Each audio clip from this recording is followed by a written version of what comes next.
Professor Dr. Zania Sofra. Ma'am will be speaking about vulvovaginal rejuvenation with fillers, fake or reality.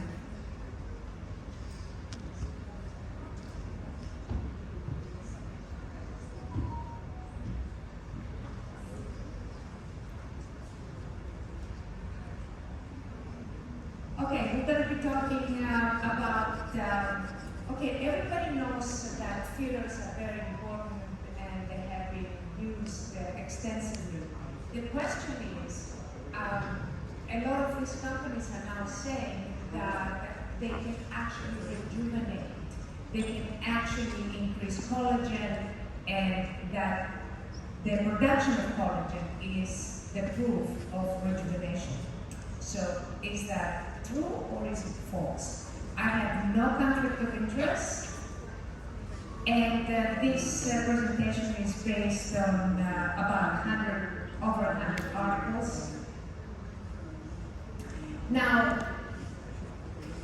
laxities, wrinkles, and collapses in the labia majora are among the most important aesthetic problems that a lot of women go to their aesthetic gynecologists to ask for help. And one of the causes of that is poor collagen structure. It can be pregnancy. After pregnancy, there is laxity for the obvious reason. Rapid weight gain or rapid weight loss. Chronic irritation, lower breast dystrophies, menopause, of course.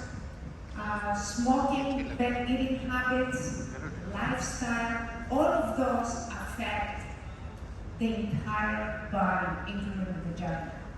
And keep that in mind, how lifestyle, how eating habits can affect everything. So I'm going to bring you now to a more holistic approach, to a more systemic approach. So this is a healthy vagina and the vaginal atrophy on the other side, so we can compare the differences in the skin structure. And there are some interesting filler techniques. Basically, you start from the deeper aspect and then you go to the more superficial. And then there is the needle size that is very relevant. Different needle sizes have to do with different depths, and that's something that you need to study and take into consideration.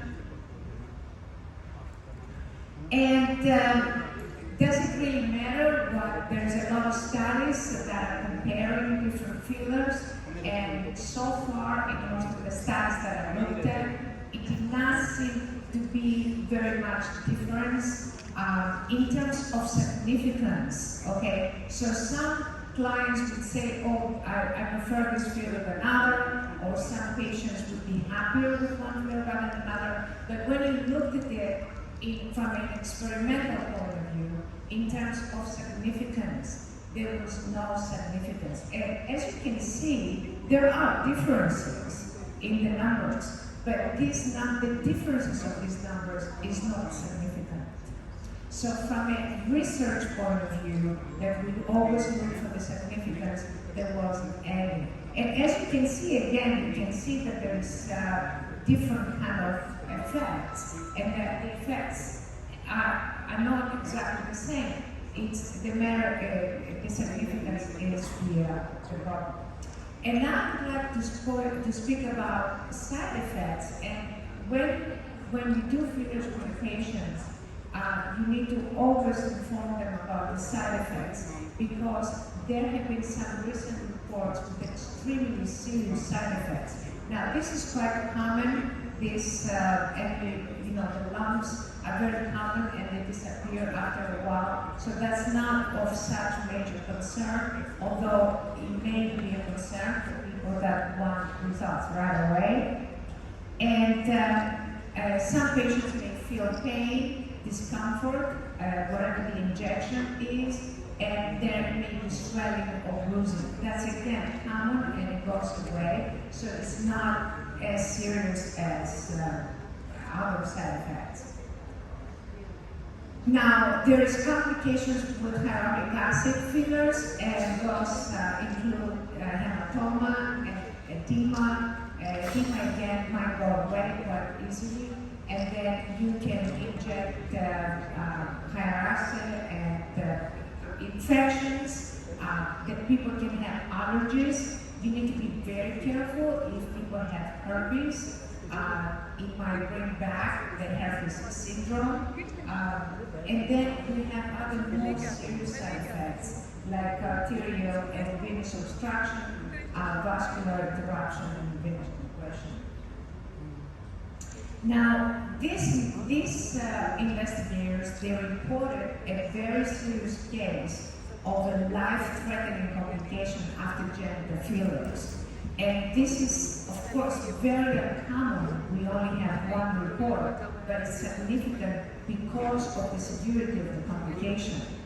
And then there were some more investigators that they reported that 12 patients who received silicone injections, 60% of them had respiratory disorders.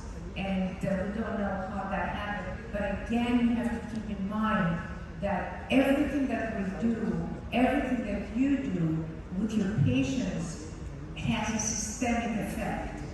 And that is something that you need to look at. It's not just the site of action, but you need to look at the system and how the system can work. And now, 5 patients improved with an average of 14.6 days, but 7 patients died. And somebody to come for a vaginal rejuvenation and end up dead is extremely, extremely serious. So again, these are very rare phenomena, but I need to mention them so we keep them in mind. Now, the marketing buzz is that fillers increase collagen, and the marketing buzz is that collagen, if you increase collagen, that's it. You have rejuvenated. And I would like to question that concept. Do fillers, first of all, increase collagen? They probably do because of the minor trauma they produce. However, there has been very little research to verify that there is collagenesis. Now, this is one of the studies that confirms that. It's Wang et al. And he reported that there was a pro-collagen 1 that was actually types 1 and 3 pro-collagen that was produced after the fillers. And however, most of the research is telling us that the reason for this collagen production is because of mechanical stress and also because of the inflammatory reaction. So the collagen reaction is basically an artifact, the production of collagen. So collagen production is secondary to mechanical stress, and this is how basically you can see how it would happen.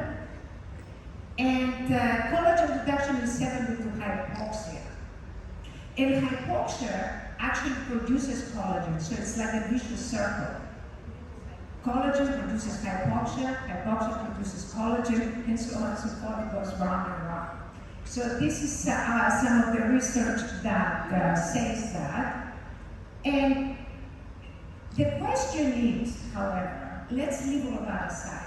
The question is collagen production enough for rejuvenation? And everybody in this room is going to say, yes, it is. And I will say, no, it's not. And I'll tell you why. Because collagen is only a very small aspect of rejuvenation that depends on many, many other proteins. Not just the presence or absence of these proteins, but their interaction. This is a live entity. An organism is a live entity. And as a live entity, everything has to interact. harmoniously. They have to connect harmoniously in order to produce a positive effect, in order to have youth. So this is about 100,000 proteins. Actually, it's probably more that, and we keep discovering new ones in the human body. And this is how this institute has started analyzing different tissue samples to look at the different proteins. Now, the complexity of protein interactions, even in a very, very basic molecule like the baker's yeast, you see that this unicellular makes like one cell pretty much. Okay, and even in that, you see undiscovered proteins. So you have sexual reproduction, asexual reproduction, and then you have all of this red in the middle that we don't know what it does. I mean, so many proteins that we don't know what they do. We know so little about proteins. And proteins are the brains of our cells. Like we have a brain, a cell has a brain, and the brain of the cell is proteins. So now, there are so many proteins. When you say collagen, it's about 7 collagens in the human tissue. So it just for collagen 1 and 3, it's just 2 out of 7. Well, let's go on and look at other proteins. And there's about 18,127 proteins in the tissue, in the human tissue alone, let alone from all the other proteins that have to interact with them to produce rejuvenation or to produce youth. And you have about 8,907 proteins in the outer layer and 9,140 proteins in the inner layer. And all of these proteins have to interact optimally to give you rejuvenation. So when we talk about collagen, that's 1 out of 18,000 something proteins. It cannot be enough. Let's think about it. So, vaginal atrophy or laxity is loss of proteins homeostasis. Like you have hormonal homeostasis, hormonal balance, you also have a protein balance, a protein homeostasis, proteostasis. And the folding of these proteins is extremely important on how to create this proteostasis. That is a dynamic regulation. Like you have in a society, how people interact makes a productive society or a dysfunctional society. Or in the household, how two people interact makes a good family or a dysfunctional family. It's the same thing with proteins in our body that have to interact optimally to create a dynamic regulation of proteostasis. And the proteostasis network includes competing and integrated biological functions that have to do with biogenesis, with protein folding, protein trafficking, how the proteins are moving and basically communicating with each other, and protein degradation, because that is also extremely important in what is left and what's not left. And this is on the left is the functional protein that is folded, and on the right you have a non-functional protein that's basically unfolded. Once it's unfolded, it's non-functional. So, and protein misfolding will cause neurodegeneration.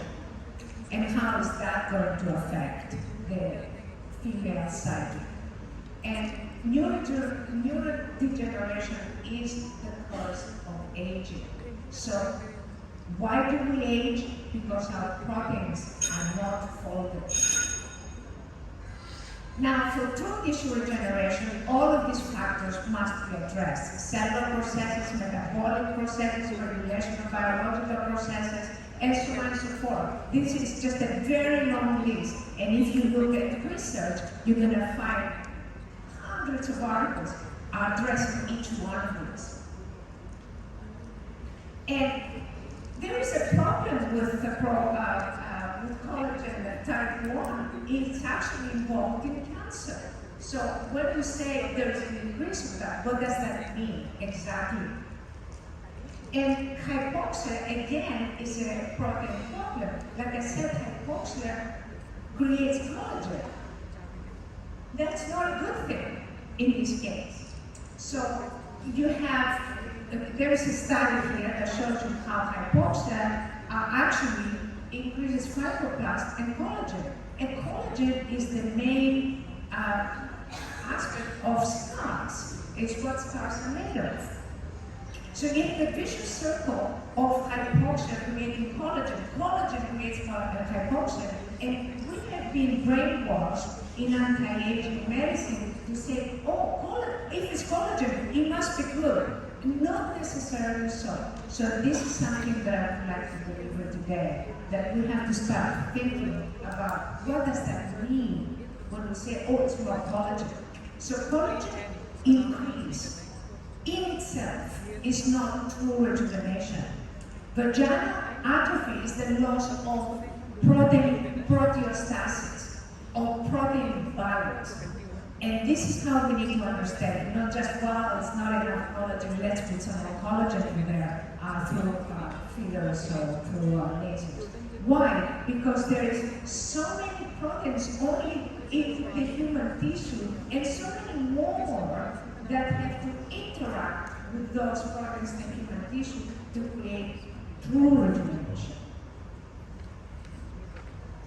So collagen production is not confirmed anywhere after vaginal fillers, and there's more research that has to be done before people start saying it's fillers can rejuvenate. And even if was increased, it would be enough because other proteins have to be involved.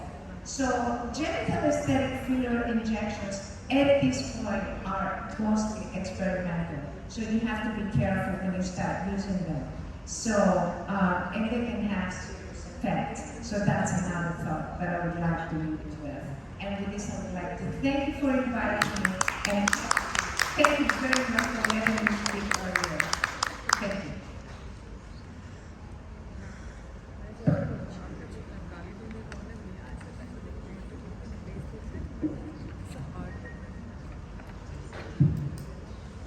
Thank you, Dr. Zani, for such an informative talk. Now, our next speaker is Dr. Rema Saboni. She will be speaking on scarless gynae surgery, B notes, when and why. Welcome, Dr.